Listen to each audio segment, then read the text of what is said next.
All right, we are in Algebra 1. We're doing lesson 7-3, and according to my unit guide, that means we are on properties of exponents.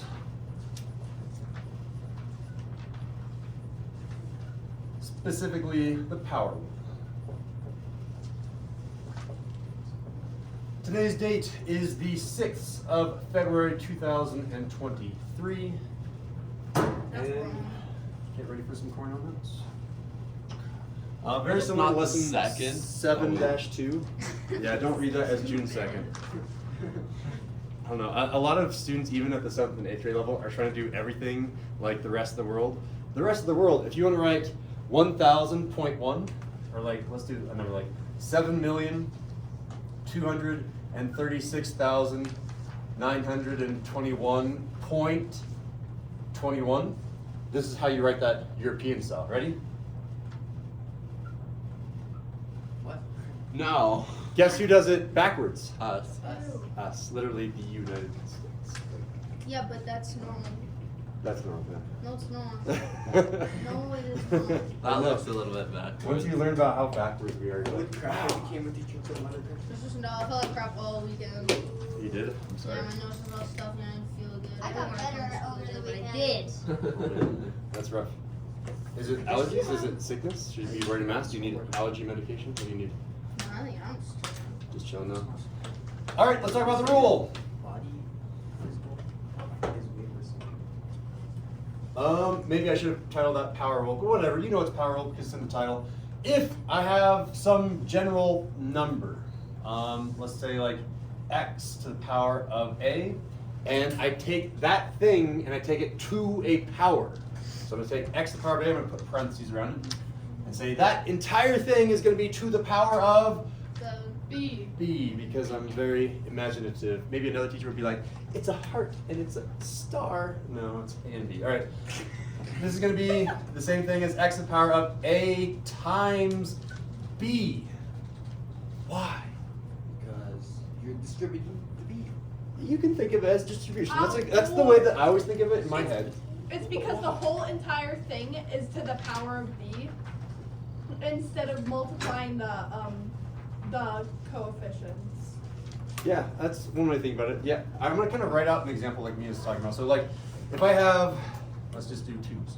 2 to the power of 3. And I take that to the power of, if I write 2's, that could be too many 2's? No, I think that's it's gonna be fine. Watch what happens. I'm going to write out 2 to the power of 3. Hopefully you have enough room over here. You can write underneath. I don't really care. You can do the margins. Use all the space for your notes. I'm just gonna print out. 2 times 2 times 2. This thing I just wrote right there is 2 to the power of 3. You can all be like, yep, I see it, because repeated multiplication, it's just an exponent. Exponent is a shortcut. All right?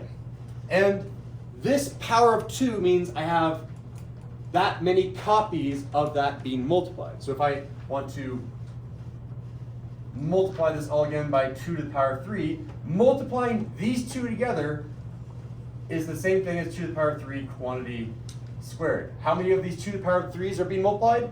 2 of them. If I'm multiplying these 2 to the power of 3's together, I have another 2 times 2 times 2.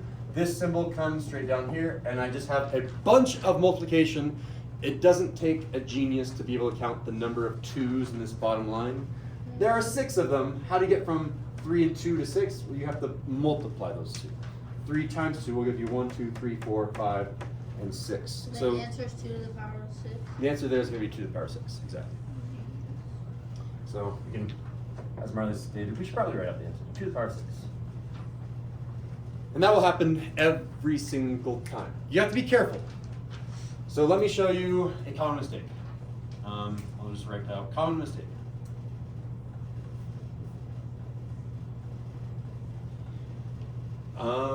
Every year, maybe you guys will be the first year that doesn't do this. Every year I get one student that will do this on their quiz or their test. On homework, it's okay to make mistakes, but you should really be performing up to my standards on a quiz or a test. So I'll have something like 2x to the power of 3, and I'll take that entire quantity and I'll take it to the power of 2. Here's the mistake. So you should definitely write down that left-hand side. The right-hand side, I would probably not write down yet unless you want to write down the mistake and explain why it's wrong. Here's what it's not equal to. This is not equal to 2x to the power of 6.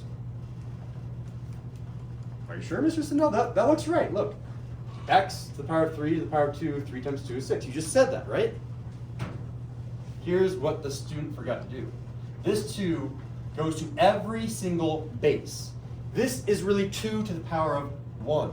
This is really x to the power of 3. I see 2 bases there. Each base inside the parentheses needs to be, I guess you're kind of distributing this 2 into each of those powers. This is really 2 to the power of 2. Now it's correct. Now you should probably write that down. Just remember that you have to be able to distribute a 2 into every single base that you see on the inside of that parentheses. Your final answer should have been 4x to the power of 6. Oh, I get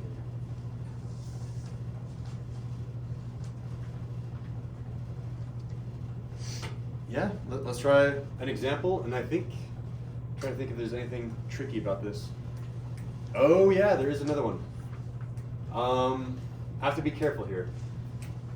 I'm gonna call this the rule 1, and then there's the rule 2. There's kind of a second rule that you need to know. It's based off of this rule. So I'll say the rule number 2.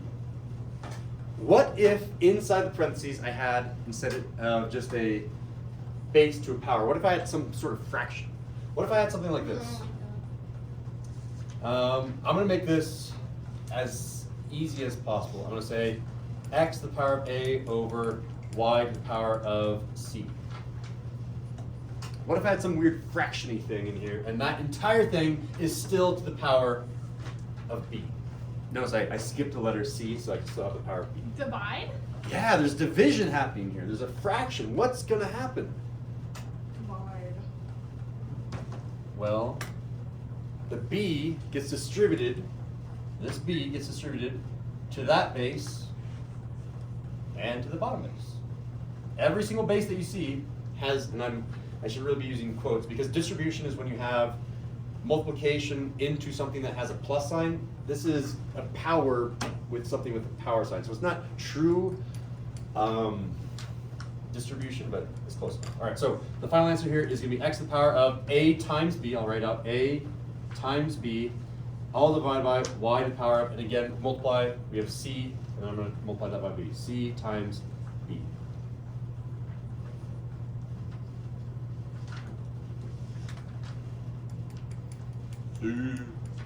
All right, Is that the whole thing? let's do an example. And I think after this we might be done. I'll think about it. Example 1. No classroom? Oh, well, we have class homework. It's still the normal structure. No. You're probably gonna be like done for the day. It's time to play computer games. Example 1. Let's make this. Ooh, I'm gonna make it kind of big. 4x to the power of 7, y to the power of 9. That entire thing to the power of 3.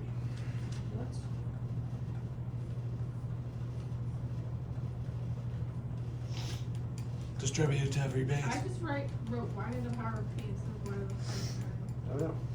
You guys should be able to do this and not have any help. Go ahead and give it a try. I'm gonna walk around and see if you guys can do it. Here's what you would do. It's in pencil, I hope. If you're doing your notes in pen, that might be troubling, unless it's like erasable pen. I want you to be able to make a mistake, not have to worry about it, come back and fix it. Oh, man, you guys are showing your work really well. You're like circling that power of 3 and showing that it's going to be distributed into all those bases on the inside. I keep doing this for other people backwards. Because I also left half. Do we have to multiply that and that, or can we just write y to the power of p? Would you do 7 times 3 or 7 plus 3? That's a great question. What do you think? Plus. Or no, times. All right. You guys had some chance to think. Yo, chill. Oh, okay. Yo, chill.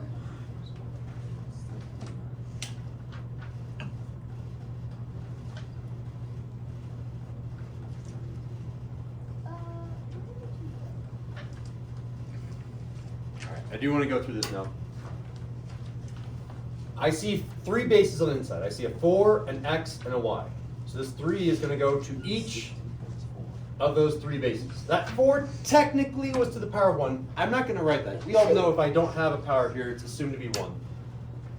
4 to the power of 1 to the power of 3. 1 times 3 is 3. This is going to be 4 to the power of 3. This is going to be x to the power of, all right, 7 and 3. I don't add them, I multiply them because that's our rule. 7 times 3 is 21. Thank you, Marley. And then I'm going to have y to the power of, I'm going to multiply 9 times 3, and I'm going to get 27. So this is how I'm expecting you to show the work on tomorrow's homework check. You show that things are being distributed, and then you can just write out the answer. I don't want you to have to write out 7 times 3 and then another step and then do 21. I know you can do 7 times 3 in your head.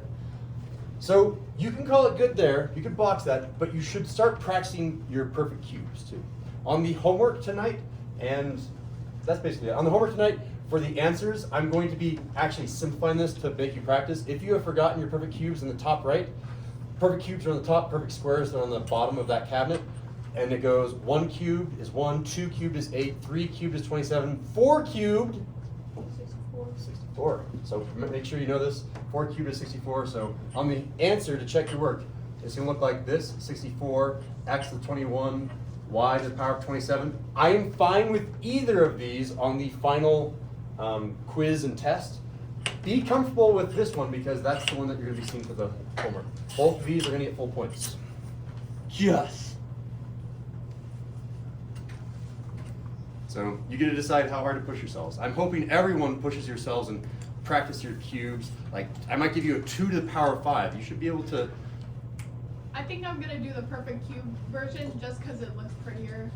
This one looks prettier. Yeah, I like the 4 mustard to the and dough. power of 3, x to the power of 21. Why This don't one kind of has symmetry to it, like Got base too much power, power. base power, base power. This one's like base, no power, base power, base power. I don't know. it's prettier. I think that's all I really want to do for the notes. I'm going to be reviewing old properties, so make sure you remember quotient rule, product rule, things the power of 0, things the power of 1. All that's going to be reviewed in tonight's homework. And that's all we have for the notes. Let's see, I should have started with the objective. Our objective today was being able to apply the power rule like you see in example 1. Where do you guys feel after seeing example 1, a fist of 5? How well could you do a problem like that on a quiz? I'm seeing like a 4.5, a 5, a 4, a 4.5, a Mia, an Estrella. Huh? I said on a fist of 5, how well could you do a problem like number 1 if you saw on a quiz? 5, 4, all right, excellent. Could we not do classwork and have more time for homework? No.